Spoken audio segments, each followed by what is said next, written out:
रेश्माताईंच्या साडी नेसून विविध कामं कसे करायचे या व्हिडिओने इन्स्पायर होऊन मी घेऊन आली आहे साडी नेसून भांडण कसे करायचे।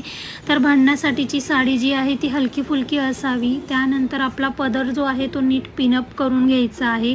भांडताना पदर सारखा खाली येत असेल, आपण तो आवरत असू तर आपण भांडणाचे मुद्दे विसरू शकतो आणि भांडणात टायमिंगला खूप महत्त्व असतं। नंतर मग आठवतं अरे हा मुद्दा बोलायचाच राहिला, म्हणून आधीच सिक्युअर करून घ्यायचं। आणि निर्या अशा वर खोचायच्या नाही, त्या अजिबात ग्रेसफुल दिसत नाही। भांडतानाही आपण ग्रेसफुल दिसलं पाहिजे, म्हणून सेफ्टी पिनने असं सिक्युअर करून घ्यायचं आहे। मागचा पदर मोकळा न सोडता त्याला ग्रेसफुली पुढे आणायचं आणि असं नीट खोचून घ्यायचं, म्हणजे भांडताना हातवारे करायला आपण मोकळे।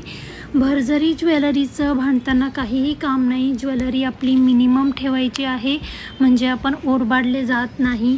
काचेच्या बांगड्या शक्यतो घालायच्याच नाही, हातापायी झाली तर आपल्या हातात त्या रुतून रक्त निघू शकतं। अशा वेल्वेटच्या किंवा असे सिंगल कडे तुम्ही घातले तरी चालेल। केस मोकळे ठेवू नका, बटाच्या बटा उपटल्या जाऊ शकतात, म्हणून क्लचरने मागे बांधून घ्या किंवा मग पूर्ण केसच वर बांधून घ्या। तर अशा पद्धतीने साडी नेसून तुम्ही तयार झालेले आहात आता भांडण्यासाठी। मनसोक्त भांडण्याचा आनंद घ्या अशी तयारी करून। आणि हा नॉनसेन्स व्हिडिओ आवडला असेल